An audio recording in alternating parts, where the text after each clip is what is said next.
पिता के कर्मों का जो दंड होता है वो बच्चों को भी मिलता है और बच्चों के कर्मों का दंड माता पिता को भी मिलता है। तो क्या गुरुजी ये सत्य, क्योंकि हम तो अपने अपने कर्म करते हैं गुरुजी, माता पिता अपने कर्म, हम अपने कर्म करते हैं गुरुजी। तो फिर भी संबंध है ना, तो संबंधियों को भी भोगना पड़ेगा। जी, सोमवार के दिन हम पूजा करते हैं भोले बाबा की, और मंगलवार को बजरंग बली की, बुधवार को गणेश भगवान की पूजा की जाती है गुरुजी, और बृहस्पतिवार को विष्णु भगवान की, नारायण की, और गुरुजी जैसे शुक्रवार को संतोषी माता के लोग बताते हैं, शनिवार को बजरंग बली और शनिदेव की, और रविवार को सूर्य भगवान। तो क्या गुरुजी ये दिन किस लिए बने हैं गुरुजी? क्या मंदिर में तो भगवान डेली होते हैं ना गुरुजी, तो दिन किस लिए बनाए गए हैं गुरुजी? आप सभी चैनल को सब्सक्राइब कर लीजिएगा, जो भी यूट्यूब पर देख रहे हैं चैनल को सब्सक्राइब कर लीजिए और शेयर कीजिएगा। वो अपने गुरुजी से पूछा सवाल कि गुरुजी, कर्मों का फल जब हमें भोगना होता ही है तो हमारे कर्म का फल माता पिता क्यों भोगते हैं, या माता पिता के कर्म का फल बच्चों को क्यों भोगना होता है? ऐसा सवाल वो गुरुजी से प्रश्नोत्तरी में रखता है। साथ ही वो एक कहता है कि गुरुजी मुझे ये भी बताइए कि सोमवार के दिन भगवान शिव का है, मंगल का दिन जो है वो हनुमान जी का है, और बुध का हमारे गणेश भगवान का है, बृहस्पति का सत्यनारायण जी का है, और शुक्रवार जो है वो हमारे संतोषी माता, और शनिवार जो है हनुमान जी का, संडे जो है, रविवार जो है वो हमारे सूर्यदेव का। ऐसा क्यों है? भगवान तो सब एक है, इनके दिन अलग अलग क्यों बनाए गए हैं? ये बात भी वो गुरुजी से पूछता है। तो इस पे गुरुजी ने इस सवाल का क्या जवाब दिया है आगे हम इस वीडियो में देखने वाले हैं। फ्रेंड्स, वीडियो बहुत ही इंटरेस्टिंग है, साथ ही ज्ञानवर्धक है। वीडियो को पूरा देखिएगा, स्किप मत कीजिएगा, और बहुत सारी ऐसी जानकारी है जो हमें इस वीडियो के माध्यम से हमें और आपको अभी मिल सकती हैं। तो बिना देरी करे हम शुरू करेंगे आज का भक्ति में यह है वीडियो। प्रश्न मेरा ये है कि आपने कथा में बताया भी है कि जो माता पिता के कर्मों का जो दंड होता है वो बच्चों को भी मिलता है, और बच्चों के कर्मों का दंड माता पिता को भी मिलता है। तो क्या गुरुजी ये सत्य, क्योंकि हम तो अपने अपने कर्म करते हैं गुरुजी, माता पिता अपने कर्म, हम अपने कर्म करते हैं गुरुजी। तो फिर भी संबंध है ना, तो संबंधियों को भी भोगना पड़ेगा। बेटा गलती करता है तो बेटा जब पुलिस वालों को नहीं मिलता तो माँ बाप को पकड़ के ले जाती है पुलिस, जी गुरुजी, है ना। तो बाप की गलती पर बेटे को ले जाती है और बेटे की गलती पर बाप को, तो कुल मिला के भोगना पड़ता है, इसलिए अच्छे करना चाहिए। गुरुजी अच्छे कर्म करेंगे तो माता पिता हमें भी अच्छा ही मिलेगा, और बुरे करेंगे तो हमें भी बुरा मिलेगा। वैसे हम लोग को भी है, हम अच्छे करेंगे तो हमारे भी माता पिता, हमारे पूर्वज को भी अच्छे मिलेंगे। हाँ बिल्कुल। और गुरुजी एक दूसरा प्रश्न ये है कि जैसे गुरुजी सोमवार के दिन हम पूजा करते हैं भोले बाबा की, और मंगलवार को बजरंग बली की, बुधवार को गणेश भगवान की पूजा की जाती है गुरुजी, और बृहस्पतिवार को विष्णु भगवान की, नारायण की, और गुरुजी जैसे शुक्रवार को संतोषी माता के लोग बताते हैं, शनिवार को बजरंग बली और शनिदेव की, और रविवार को सूर्य भगवान। तो क्या गुरुजी ये दिन किस लिए बने हैं गुरुजी? क्या मंदिर में तो भगवान डेली होते हैं ना गुरुजी, तो दिन किस लिए बनाए गए हैं गुरुजी? आज के दिन जैसे मम्मी क्या होती है कि आज मत सोमवार है, जाओ भोले बाबा को जल छोड़ दो, वैसे तो डेली, लेकिन सोमवार के दिन बहुत भीड़ होती है गुरुजी, तो इसके पीछे रीजन क्या है गुरुजी? बात यह है कि हर दिन किसी ना किसी के नाम है जी गुरुजी, और ये इसलिए बनाया गया है कि आप 6 दिन यदि भगवान का स्मरण ना कर पाओ जी, तो कम से कम सोमवार को हफ्ते में 1 दिन तो समय निकालकर शिव जी के मंदिर जाओ। इसी बहाने आप मंदिर जाएंगे। जी गुरु। आप हनुमान जी के उपासक हैं तो आप रोज ना जा पाओ हनुमान जी के मंदिर, तो कम से कम 1 दिन का समय निकालकर मंगलवार को जाओ। गुरुजी बजरंग बली के मंगलवार को लोग प्रयागराज में लेटे हुए हनुमान जी है संगम के किनारे, मंगलवार को इतनी भीड़ होती है गुरुजी, इतने लोग लड्डू चढ़ाते हैं, लेकिन मंगलवार को, बुधवार को गुरुजी बहुत कम भक्त बजरंग बली। हाँ तो जाओ, यदि आप रोज जाते हैं तो इससे अच्छा क्या है? ऐसा जो रोज नहीं जाते उनके लिए मंगलवार सोमवार, जो रोज जाते हैं तो उनका रोज मंगलवार रोज सोमवार है।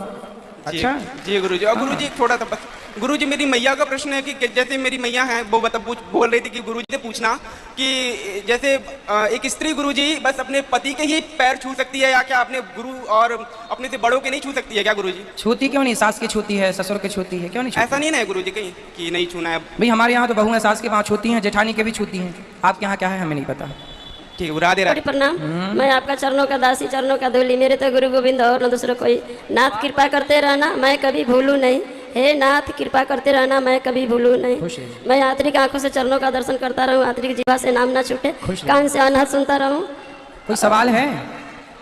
खुश रहो जी। गुरुजी मेरा ये प्रश्न है कि जैसे कई कल्प होते हैं, राम जी कई बार अवतार ले चुके हैं, तो उनकी कथाएं हमें मिलती हैं, तो क्या कल्पी भगवान की भी कोई पिछली कथा है? कल्कि भगवान की अभी कथा नहीं है।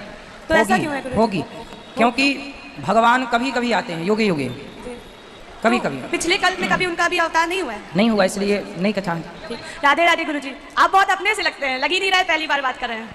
खुश रही, तो हम आप सबके अपने ही हैं जी भैया। गुरुजी मैं राम स्तुति करता हूँ, हनुमान चालीसा करता हूँ सुबह सुबह। तो मेरा प्रश्न ये है कि हमें बोला जाता है कि मंत्र का उच्चारण करो, स्तुति पढ़ो, लेकिन वो स्तुति पढ़ना या मंत्र का उच्चारण करना बिना उसके अर्थ को जाने उतना फलदायी होता है? और दूसरी अर्थ जान जाओ तो और अच्छा है, नहीं जानो तो भी स्तुति करो। संस्कृत बोलने से, सुनने से वो श्लोक हम अर्थ समझे ना समझे, भावग्राही जनार्दना। आप बस सुनिए तो भी कल्याण है। और दूसरी चीज़, जैसे हम कोई मंत्र पढ़ते हैं, उच्चारण करते हैं, कुछ कठिन शब्द होते हैं, तो उसको अगर बोलने में त्रुटि हो रही है तो उसका पाप भी हमें लगता है क्या? ना ना, पाप आप नहीं लगता, पाप आप हर जगह पाप नहीं लगता। जी यदि आपने कोई अनुष्ठान करने बैठे हो जी और आप जानकर गलत बोल रहे हो तो पाप के भागीदार हैं। और आप पढ़ रहे हैं और पढ़ने में भाई कई बार हम अखबार पढ़ने बैठते हैं तो उसमें लिखा कुछ हम कुछ और पढ़ लेते हैं, जी तो कोई दिक्कत नहीं है। राधे राधे। मेरा क्वेश्चन ऐसा है कि अभी मैं 27 एज का हूँ, तो घर वाले मतलब शादी के लिए बोल रहे थे, लेकिन मैं सांसारिक जीवन में नहीं पढ़ना चाहता। मैं देश के लिए और समाज के लिए मेरा जीवन बलिदान मतलब देना चाहता हूँ। तो लेकिन तो घर क्या में देश और समाज की सेवा गृहस्थ में रहकर नहीं हो सकती? तो उसका मतलब रीज़न ऐसा था कि एक्चुअली मैं अभी जॉब वगैरह सारा छोड़ के आया हूँ, मुझे 35,000 पेमेंट भी था, लेकिन रीज़न ऐसा है 3 साल से मैं जो चीज़ अचीव करना चाहिए वो कर ही नहीं पा रहा हूँ, क्योंकि कंपनी कभी टाइम मतलब छुट्टी देती है नहीं देती, ऐसे मतलब कि मैं टाइम ही नहीं दे पा रहा हूँ कि मतलब जो चीज़ के लिए मुझे आगे बढ़ना है, जो चीज़ में आगे करना है वो उतना समय नहीं दे पा रहा हूँ कि इसीलिए मतलब मुझे लगता है कि मैं पूरा ही टाइम उस चीज़ के लिए दे दूँ ऐसा। तो पूरा टाइम किसे देना चाहते हैं? कुछ ऐसे ऑर्गेनाइजेशंस है कि जो मतलब समाज के लिए समर्पित है, देश के लिए समर्पित है, उनसे जुड़ के वहाँ जो लक्ष्य के लिए पाना चाहता हूँ वहाँ निकलना चाहता हूँ सर। तो आप क्या करना चाहते हैं आगे भविष्य में, क्या चाहते हैं आप? मैं चीफ मिनिस्टर बनना चाहता हूँ महाराष्ट्र का। अच्छा, तो उसके लिए कुछ बदलाव चाहिए मुझे, इसके लिए मतलब मुझे निकलना है। ठीक है, विचार अच्छे हैं, तो उसके लिए आपको मेहनत करनी पड़ेगी और ये सब चीज़ें गृहस्थ में रह के भी पॉसिबल है। यदि आप नहीं भी जाना चाहते गृहस्थ में तो भी ठीक है, पर जाओ तो ज़्यादा अच्छा। बात सही है, लेकिन मेरी माता जी ना मतलब थोड़ा साइकेट्रिक पेशेंट है और पापा जी किसान है, तो मतलब कि उनके तरफ देख के मैं डिसीजन कम से कम 2-2.5 साल से नहीं ले पा रहा हूँ, तो इसीलिए मुझे क्वेश्चन आपको पूछना था कि क्या करूँ मैं ऐसा। जो भी करो इस संसार में कुछ भी असंभव नहीं है। आप जो चाहो बन सकते हो, लेकिन उसके लिए मेहनत चाहिए, प्लानिंग चाहिए, सही निर्णय चाहिए। क्या आप अपने लिए सही निर्णय ले सकते हैं? क्या सही प्लानिंग कर सकते हैं? क्या आप मेहनत कर सकते हैं, सिर का पसीना पाँव तक पहुंचा सकते हैं? यदि ये सब काबिलियत है आपके अंदर कि आप मेहनती हैं, सही निर्णय लेते हैं, तो आपको सफल होने में कोई नहीं रोक सकता।